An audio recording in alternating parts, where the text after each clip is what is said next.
Cycle চালিয়েই কেদারনাথ, এমনই উদ্দেশ্য নিয়ে চোপড়ার রাঙাগজ থেকে উদয় সরকার ও দীপক হালদার দুই তরুণ সাইকেল চেপেই রওনা দিলেন কেদারনাথ দর্শনের উদ্দেশ্যে।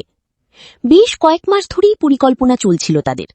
সাইকেল কেনার অর্থসহ নানা ধরনের সামগ্রী ক্রয় করে যাত্রাপথের রসদ জোগাড় যন্ত্রে অনেকটা সময় লাগলেও নিজেদের সংকল্পকে বাস্তবায়িত করার উদ্দেশ্যে আজ তারা সাইকেলেই চেপে উত্তরাখণ্ডের কেদারনাথ মন্দিরের বাবার দর্শন পেতে রওনা হলেন।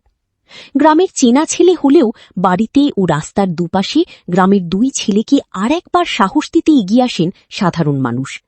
নিজেদের স্বপ্ন পূরণের উদ্দেশ্য দুই তরুণের অদম্য সাহস চোপড়া এলাকার বহু যুবকদের মনে আলাদা ভাবনা ভাবতে শেখাবে তা বলাই যায়।